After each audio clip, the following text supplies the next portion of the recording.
계속해서 대구 경북 소식입니다. 절기상 대서인 오늘 경산 하양이 올해 들어 최고 기온을 기록하는 등 폭염이 절정을 보이고 있습니다. 낮 최고 기온은 자동 기상 관측 장비가 설치된 경산 하양이 39.9도로 올 들어 가장 높았고 영천 신령 38.7도를 기록했습니다. 영천 38.2도, 경주와 의성 38.1도, 대구 38도 등입니다.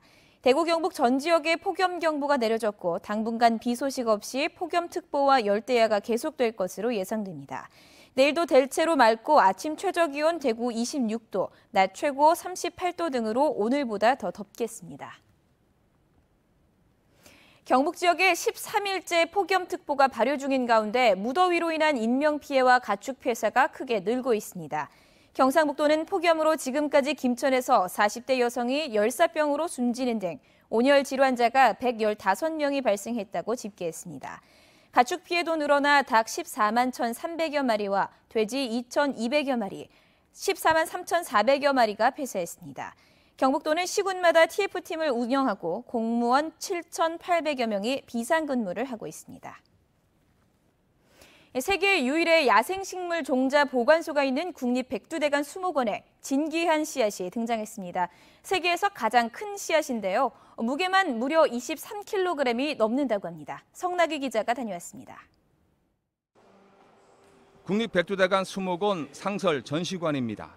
야자수 열매와 비슷한 둥글게 생긴 거대한 씨앗이 눈길을 사로잡습니다. 어른이 한 손으로는 들기 힘들 정도인데 세계에서 가장 큰 씨앗인 코코드메르입니다. 수목원이 지난해 수집한 것으로 길이가 45cm, 넓이 30cm, 무게는 23kg에 달합니다.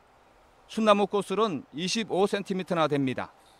암수 각각 생긴 모양이 특이해 섹시한 열매로 불리는 코코드메르는 지구상에서 아프리카 작은 섬나라 세이셜 공화국에서만 볼 수 있는 희귀 씨앗입니다. 식물 유전자원을 국민들께 알리고 세계에 있는 다양한 종자를 소개시켜드리기 위한 일환으로 저희가 이번에 세상에서 가장 큰 씨앗인 지구상에서 가장 작은 씨앗인 난초가 식물 우란에서 가장 큰 코코드메르까지 수목원은 앞으로 만여 종의 야생식물 씨앗을 수집할 예정입니다. 또 방문자 센터에 시드볼트 체험관을 만들어 다양한 씨앗의 종류와 정보도 제공할 계획입니다. 지구온난화로 인한 기후변화로 인해 생물종 다양성이 지금 감소하는 현 상황에서 시드볼트의 식물 유전자원을 저장함으로써 생물종 다양성을 확보하는데 세계에서 가장 큰 코코드메르 열매 같은 희귀종자 전시회는 연중 계속됩니다. MBC 뉴스 성락입니다. 심야 시간을 노려 금품을 훔친 20대 절도범들이 잇따라 경찰에 붙잡혔습니다. 대구 중부경찰서는 영업이 끝난 애견 가게에 침입해 1,200만 원의 금품을 훔친 혐의로 21살 A씨를 구속했습니다.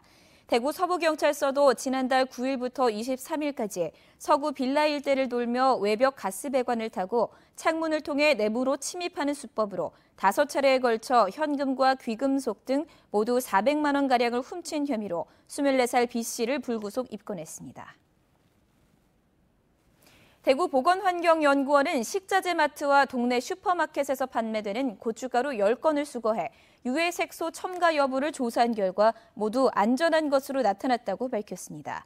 또 고춧가루 함유가 된 향신료 조제품 7건도 검사한 결과 유해 색소에 안전한 것으로 조사됐다고 설명했습니다. 식품위생법은 고춧가루 제품에 홍국색소나 타르색소 등의 사용을 금지하고 있습니다. 지역 가게와 기업 등이 저축은행과 새마을금고, 상호금융 등 제2금융권에서 빌린 돈이 59조 원을 넘었습니다. 한국은행 대구경북본부 집계 결과 지난 5월 기준 비은행기관의 여신 잔액은 59조 500여 원을 기록했습니다. 지난 5월 예금은행 여신은 전달에 비해 증가폭이 줄었지만 비은행기관 여신은 증가폭이 다소 늘었습니다. 제2금융권 대출은 저소득층과 자영업자 등 취약계층이 상대적으로 많이 이용하고 금리도 높아 금리 인상에 따른 충격이 우려됩니다. MBC 5시 뉴스를 마칩니다. 고맙습니다.